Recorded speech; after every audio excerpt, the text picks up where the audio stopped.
What's up, everybody? What's going on? What's up? How's everybody doing? How's everybody feeling? What's good? What's good in the hood? Yo, what's up? How's everybody doing, man? Welcome to Thoughts of the Week podcast. All right. And I thought I think I'll do something for the rest of this month.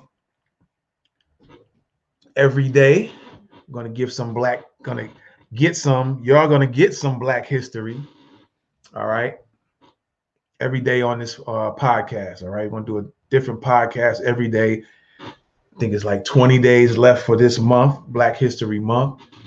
And I thought, let's get into that, man. So people can see how, let me see how can't say how good we are, how great we are. All right. The contributions we really put down on the planet. Right. And in particular in the US. So I'm just going to go different Black history facts or information, Black history information. And I'm going to be coming from a lot of different books.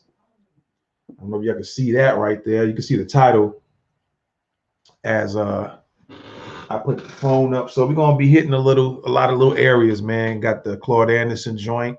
Got some people pronounce his name Laila Africa. Some people say Layla Africa. All right. I think I got a very rare book that we're going to tap into today as well. The Hidden History of New York. I said probably a few years back that on one of my Facebook posts, I said, New York, I was coming at you. That's my home state. Grew up in the BX. Shout out to the BX. What's up? And I said I was going to get y'all. New York, y'all had some secrets that you wasn't trying to let go and let people know.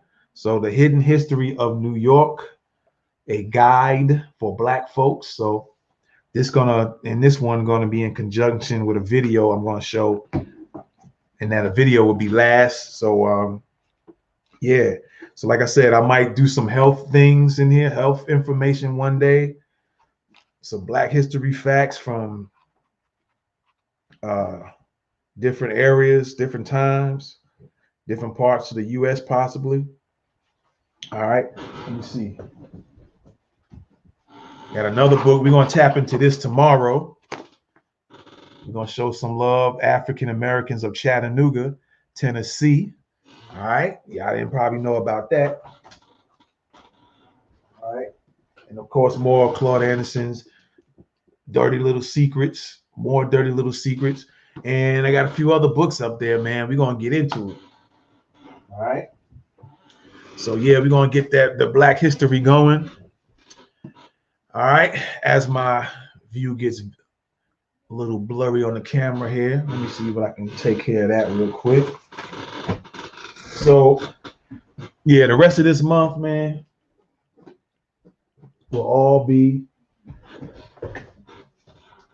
dedicated to Black history. And I also, sometimes in between, if some other things are going on, I'm going to be also doing, whatever's current events or my thoughts on things, whether it's thoughts on life or whatever comes. So it'll be dedicated to Black history. Try to do something every day, even if it's just for 5 minutes. It's going to be a podcast episode every day from here to the end of February. But like I said, in between somewhere, I might do some other podcasts on other stuff. But we definitely going to get it rocking, man. All right. So y'all sit back. We're going to kick it and have some fun. All right. So as always, you are rocking with the best thoughts of the week. Let's go. You are listening to Thoughts of the Week.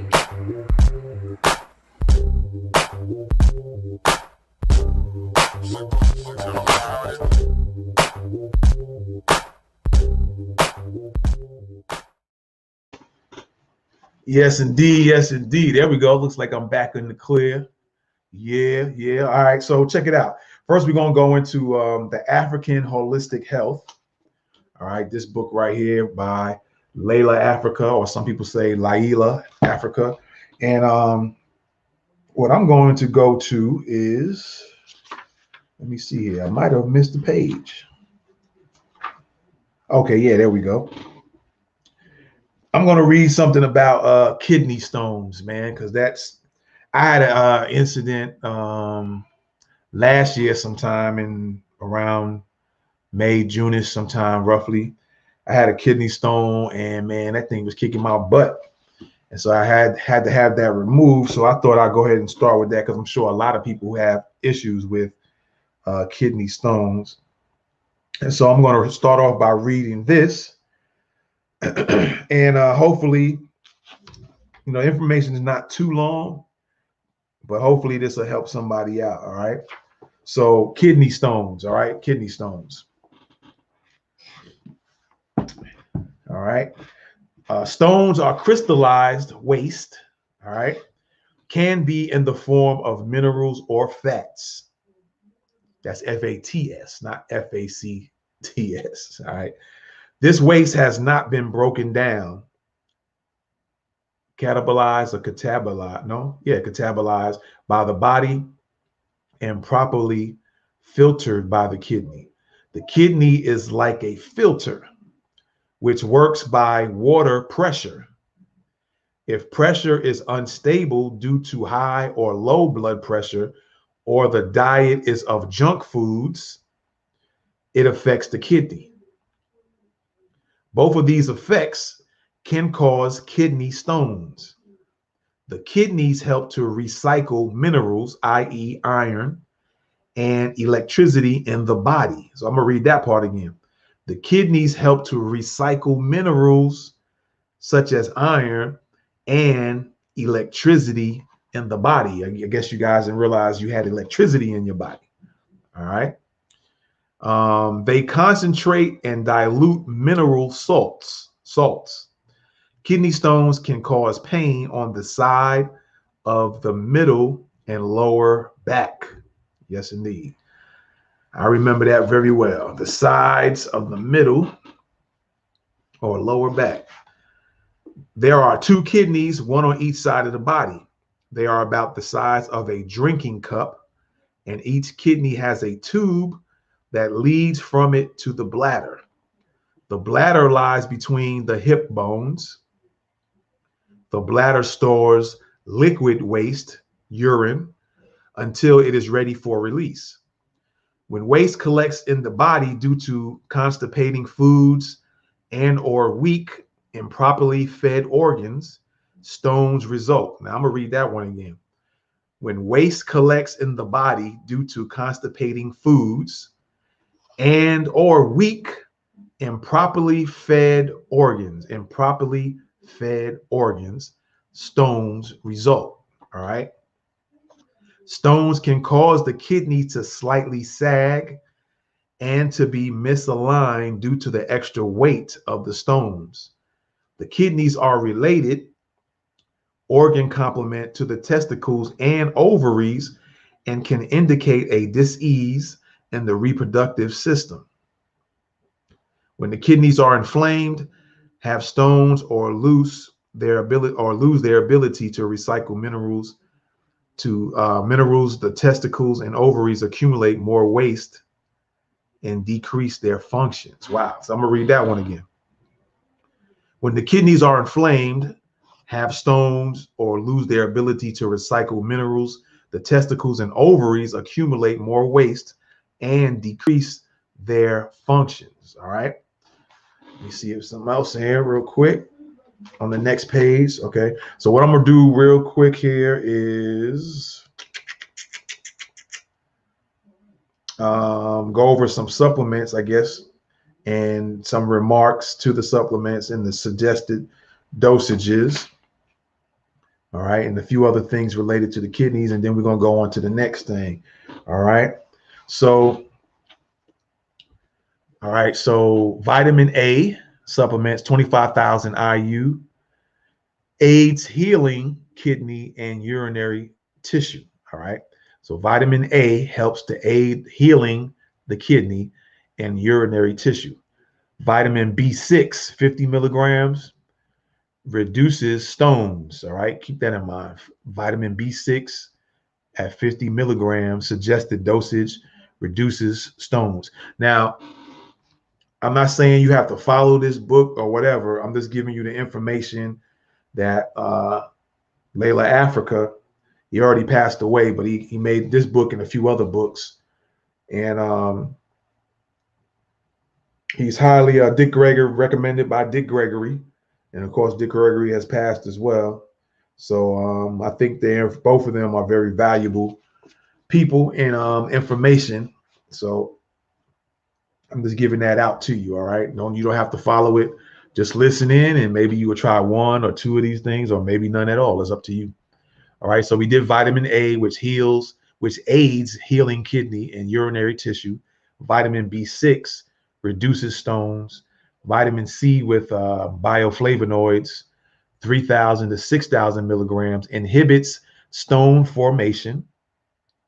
Vitamin B complex, 50 milligrams twice daily, helps reduce stones. Garlic capsules, 2 capsules, 3 times daily, helps reduce stones. Lecithin, I think is how you pronounce it, or lecithin, might pronounce it that way. 1,200 milligrams 3 times daily, dissolves stones. Choline, I think is how you pronounce it. 50 milligrams twice daily, helps dissolve stones. Calcium at 1,500 milligrams aids mineral use. Magnesium oxide, 750 to 1,000 milligrams, helps proper mineral use. Digestive enzyme, suggested dosage just as directed, helps metabolize stones. Zinc at 50 to 80 milligrams decreases stone formation. And potassium, 99 milligrams, helps dissolve stones. Now, I know that bananas have potassium in it. And there's going to be some foods and stuff mentioned here, so I'm going to go into that as well. So glandulars, raw kidney as directed, helps cleanse kidney.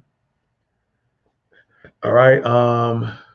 Amino acids, phenylalanine, I think that's how you pronounce it. Arginine, and methionine as directed. These are amino acids that I just mentioned. Aids healing the urinary tract. And I'm also going to say I'm not a doctor or anything like that. I'm reading from this book just to pass on information that could possibly help you guys out. All right. So herbs, catnip, ginkgo, golden seal, horseradish, juniper berries. These are all things that you can possibly take to help. Kelp, that's KELP, kidney bean pod. What is this? Lobelia, I think that's how you pronounce that. Marshmallow. I don't know if they meant to say marshmallow. Orris, that's ORRIS. Never heard of that. Parsley, spirea, SPIREA. Uva or uva, ursi. So it's the first word is UV. The word is together, 2 separate words, but they're an apparent herb.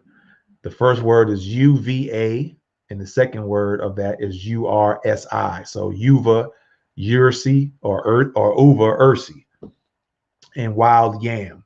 All right, so that's the herbs. Now, when it comes to foods, you have alfalfa, you have aloe vera juice, you have apples, you have apricots. Some people say apricots. You have asparagus, cantaloupe, all right, carrots, cranberry juice, garlic, of course, lemons, yep, limes. And I put a lot of, I've been drinking water with lemon, squeezing fresh lemon in there. That really helps a lot. I think it's citrate actually helps to break down stones in the lemon. All right. I tried lines, but it didn't seem like still seemed like I had a funny feeling in my lower back at one point, and I tried to squeeze fresh limes in it. So I like the lemons better. Um, Melons, pumpkin, squash, sweet potatoes, yams. All right. Homeopathic. Not sure what this is, but I'll say it's NAT period, and then SULPH, sulf, and then you got Cali, and then myrrh. I don't know if they're short for something longer, but maybe they just shortened the word up, and then use that as directed, and it excretes the stones. All right, and it excretes the stones. Books such as Kidney Disorders by H. Clemens, and a book called Health Secrets of a Naturopathic Doctor by N. Garton are useful books. All right. So I'm gonna say the name of those books again. You might want to add that to your health book library. So there's a book called Kidney Disorders, and that's by H. Clements. And then there's a book called Health Secrets of a Naturopathic Doctor, and that's by N. Garten, Garten. All right. So that's that on the health tip today. All right. So you guys, when you check out this video and play it back, get that information jotted down as best you can. All right. And we're going to go into the next thing, which is foundations laid in public transportation. Again, you're rocking with the best. This is Thoughts of the Week podcast, and let's get it. You are listening to Thoughts of the Week.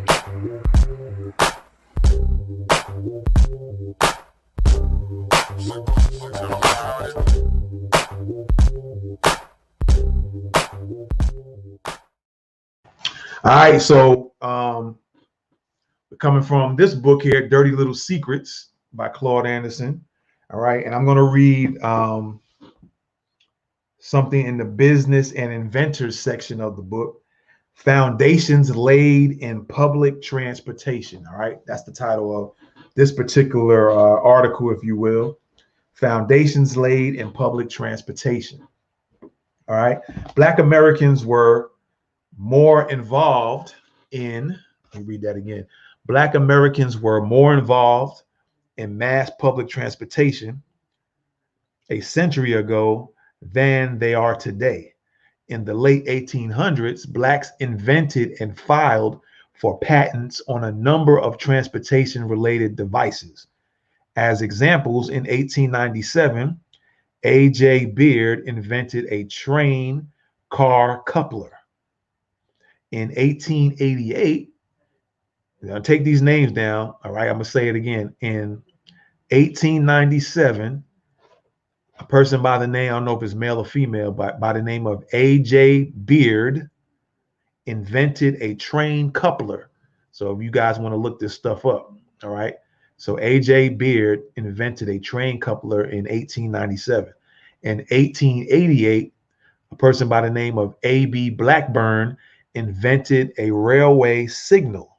All right. That's A.B. Blackburn in 1888 invented a railway signal. Okay. In 1874, Brown and Latimer invented, I wonder if that's Lewis Latimer, but Brown and Latimer invented a water closet for railway cars.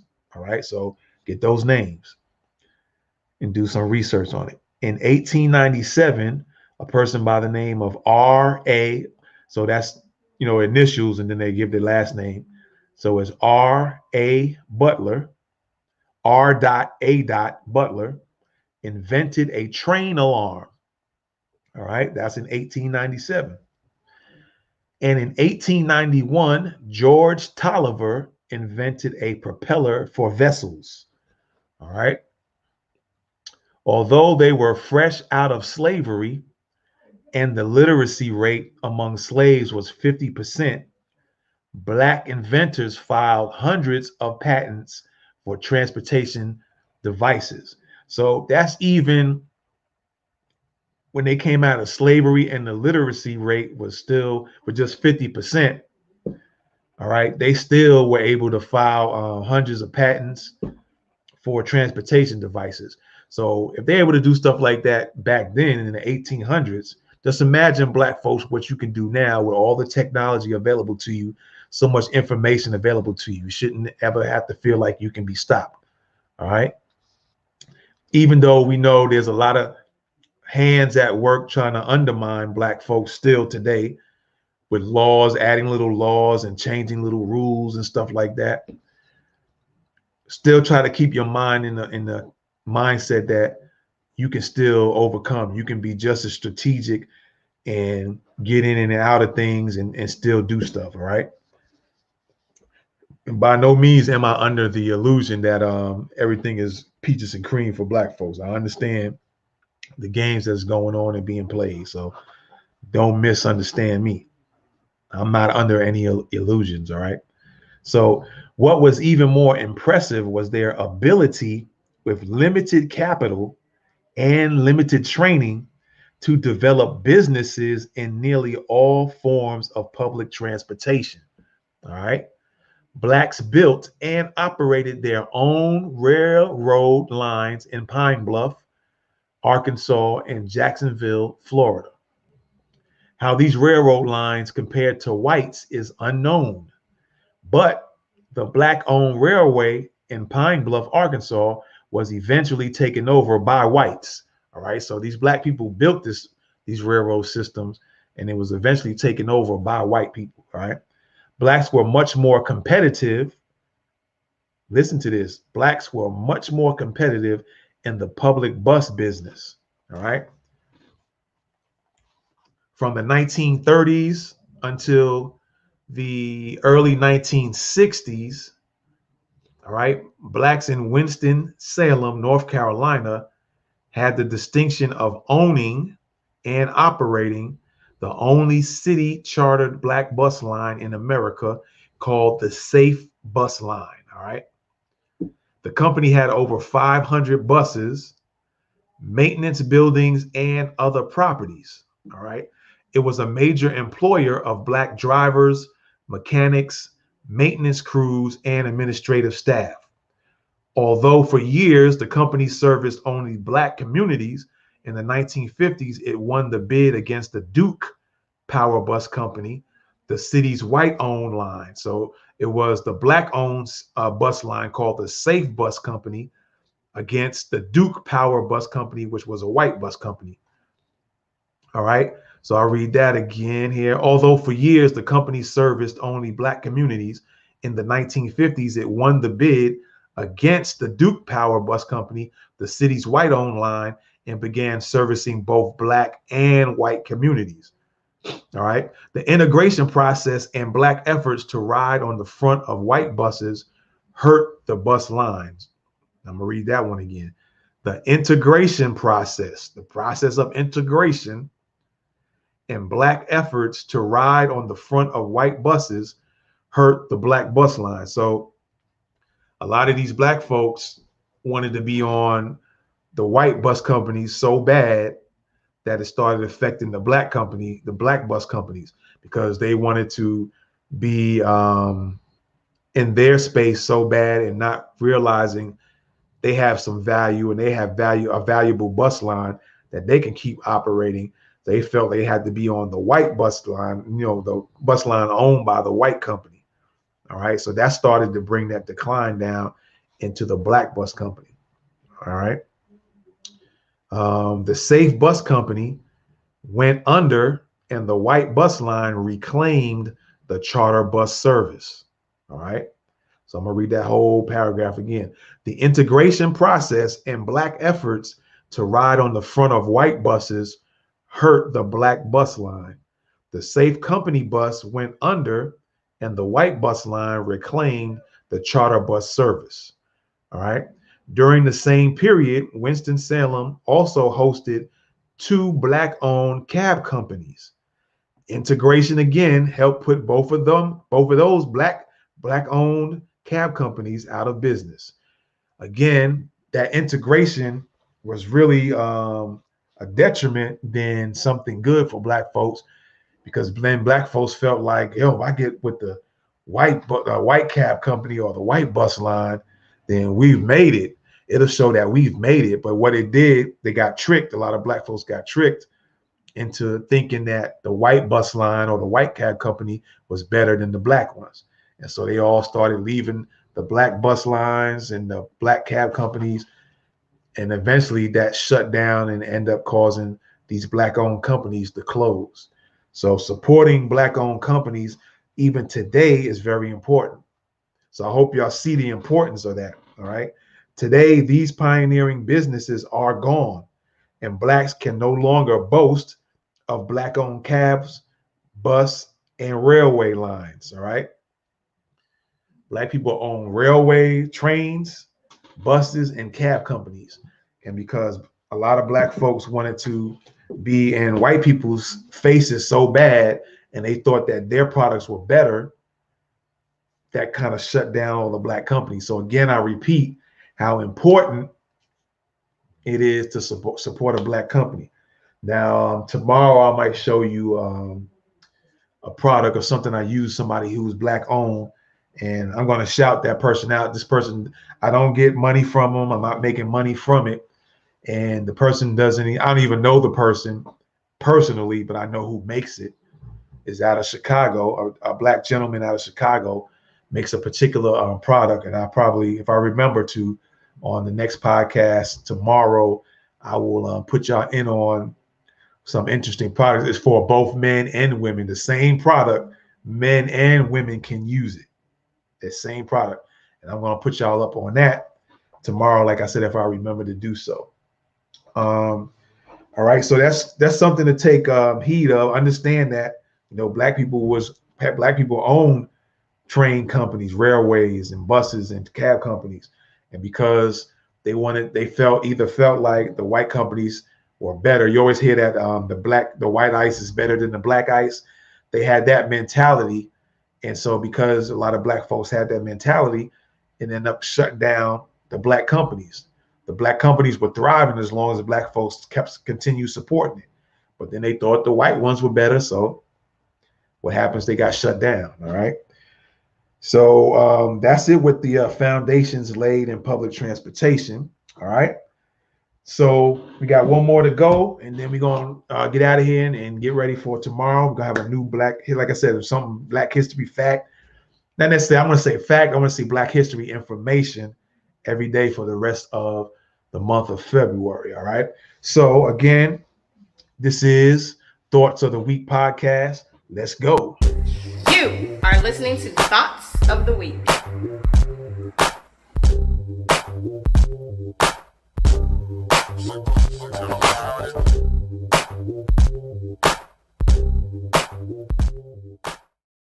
All right, ladies and gentlemen. Lastly, we have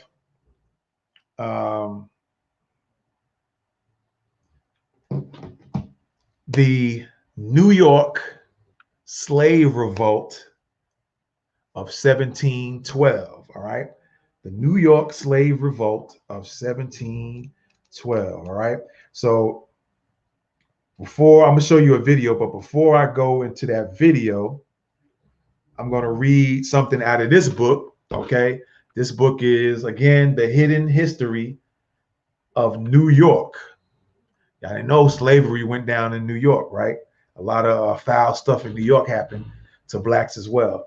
And I'm going to read about the uprising, the Black Uprising in New York of 1712. And then I'm going to show you a video, and then we're going to get out of here for today, man. All right. So again, this book, I think this book is out of print. I was lucky to go back to New York and visit some years back, maybe the early to mid 2000s. And let me see here. I think the name of the bookstore, I don't even know if this bookstore is even open anymore, to be honest with you. But I think when I got the book, the guy told me, it was a black guy that owned the store. He told me that, I think he told me that I got the last book, the last one. So I don't even know. And I think I tried looking this up before, and I think it was out of print.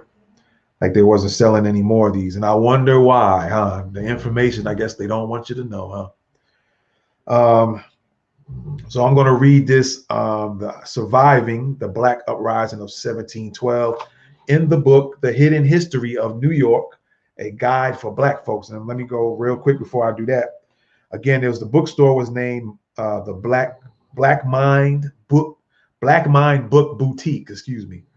And I think it was either 610 or 810 New York Avenue in Brooklyn. All right. So I don't even know if this store is even open anymore. He might be still open. I don't know. And like I said, it was quite a bit of time ago. I had this book for quite some years. All right. And so let's talk about it. Let's read this, man. I said not talk about it, but let's read this passage here.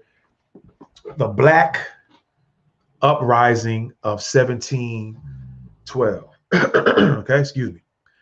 The legal structure tightened its noose around the black slave, and resentment smoldered in New York. The resulting powder keg soon ignited into open rebellion. All right. The Black Uprising of 1712 stands as one of the greatest acts of courage by the Africans of early New York. All right. Despite overwhelming oppression intended to extinguish all hope of freedom in the black man and woman, they yet planned an uprising designed to slaughter their white enemies and gain justice in their lifetimes. All right. On the night of April the 6th, 1712, a fire alarm was sounded in the center of the town. As the whites converged on the scene, 30 black men descended upon them, shooting, slashing, and hacking with guns, knives, and hatchets. The black rebels were able only to kill 9 and wound 6 whites before the militia chased them into the countryside. The next morning, when they were found in their forest hiding place, 6 had committed suicide, 1 man killing his wife and himself. The rest were captured and tried. All right. Maybe August 5th of 1806. I don't know if this has anything to do with it, but there's a little spot here on this passage. But anyway, let's go on. Then, as with one diseased mind, wrote historian Edward Robb Ellis, the white colonists settled down to the punishment of the colored revolutionaries. 21 black freedom fighters were arrested, tried, convicted, tortured, and murdered. One was a pregnant woman carrying a valuable slave, so her sentence was suspended. Another woman, however, was hanged. All right. And these are black folks who were standing up against oppression. And so the only way they figured they can get out of that oppression is to conduct an uprising and kill the very people that were keeping them oppressed. All right. A black hero named Robin, who had stabbed his master in the back, was suspended alive in chains without food or water until he expired after days of unspeakable anguish. 2 blacks were burned alive over a slow fire. The acrid odor of singed flesh irritated the nostrils of spectators during the 8 to 10 hours the Negroes suffered. Another black man who had wounded a constable was stripped to the waist, tied to the end of a cart in front of City Hall, dragged through Lower Manhattan. This all went down in Manhattan, apparently, and lashed bloodily 10 times at every street corner. So if things happen in Manhattan that tear down the city, it's because the chickens come home to roost, all the mistreatment back then. 1 black man was broken on the wheel. His eyeballs bulging in terror, he was bound face up on a large cartwheel set on a platform. Then the wheel was raised to an inclined position so that every onlooker could have a clear view. After that, the public executioner picked up a sledgehammer, raised it high above his head, and slammed it down on one bound arm. Slowly, deliberately, painstakingly, the hammer rose and fell, blow after thudding blow, smashing to pulp the arms and legs of the shrieking black man. Now the attack was directed to the trembling torso until one murderous whack over the heart killed the condemned. All right. There were other casualties. Some whites blamed the rebellion on the indoctrination that some slaves were receiving at the Trinity Church school conducted by Elias New. They physically assailed him until it was shown that none of the conspirators attended his school. New used this vindication to promote his program, suggesting that conversion and proper instruction made blacks better slaves. The result of the uprising among the petrified whites was to pass legislation for still more proto-Nazi New York laws, an act for preventing, suppressing, and punishing the conspiracy and insurrection of Negroes and other slaves, passed December 10th, 1712. All right. And the law for regulating Negro and Indian slaves in the nighttime passed in March of 1713. All right. And so that's it. There's some things here you guys can probably see. Let me see if I can. This area right here. It's a little bit hard to read, of course. So it must be actual a copy of the actual readings. One says to be sold, and the other one under it says $10 rewards. So I'll try to read it as best I can. It says to be sold. A likely young Negro wench, about 24 years old, with a male child about 2 years old. The wench is fit for either town or country. Inquire of the printer, Albany, August 4th, 1783. Ran away from the subscriber on the night of the, looks like the 5th, a Negro man named Quam. And some of this is, like I said, you can't read it. You see, he has on a brown cloth coat with green basket or something buttons, linen undercloth, about 20 years old, speaks Low Dutch and English. And let me see, also an apprentice lad named Hercules or Herculus, length about 17 years old, had on a brown, some type of coat, a white hat, and this is unreadable here, pair of large quill carved, looks like blocking buckles. Whoever, I don't know if it says fetches or fine, well, definitely ain't fines, but maybe it says whoever secures the Negro and gives word to Theodorus V.W. Graham in Albany shall there receive $10 reward and all reasonable charges or on notice given to the subscriber the reward and charges will be paid. So basically this is like they were selling black folks up in looks like in New York somewhere, and then they got a $10 reward. Looks a little bit more readable here.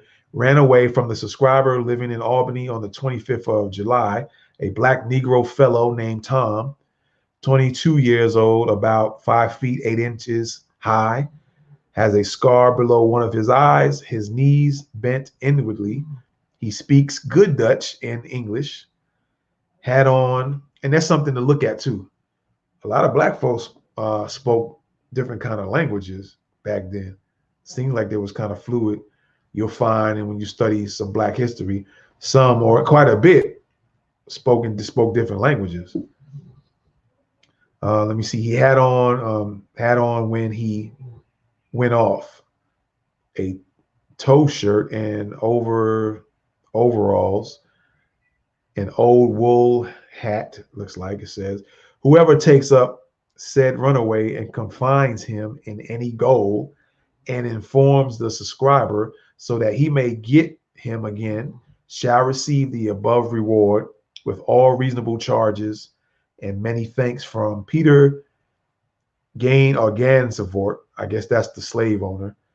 Albany, August 4th. So that's Albany, New York, and August 4th, 1783. All right.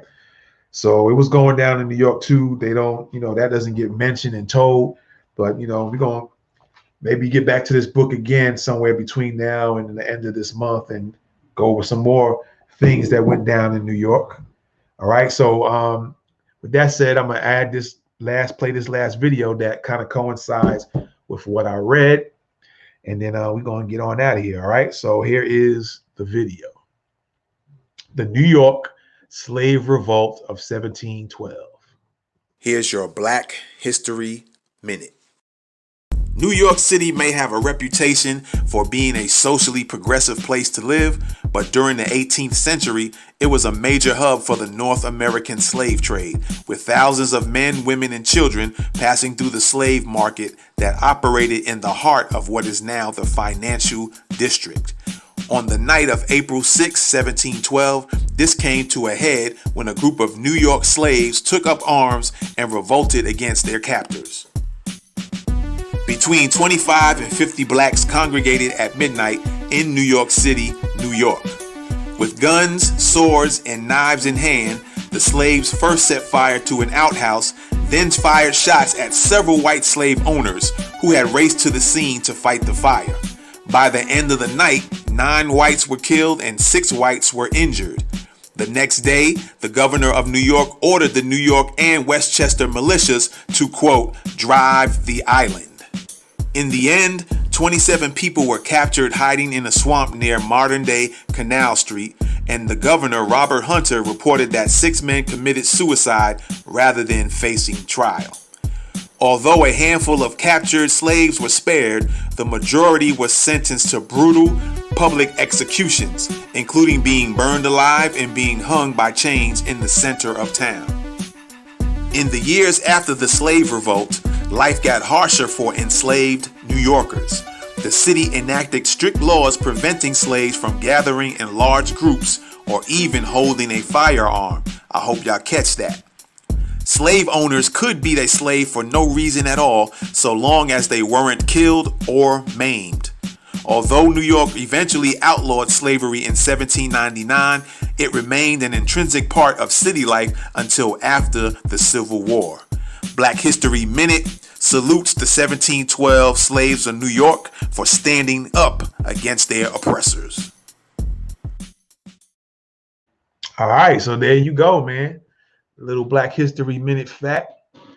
All right, and yeah, so I'm gonna try to do this every day for the rest of this month, give you a little something, and hopefully you guys will do research on it a little further, pass it on to other people. I'm sure there's gonna be some things in here that folks don't know or didn't know, and so it'll open a lot of eyes up. All right, because whether people want to believe it or not, even some black folks don't believe it, but we've done a lot for the world as a whole and in America in particular. All right, so with that being said, you guys, I appreciate y'all.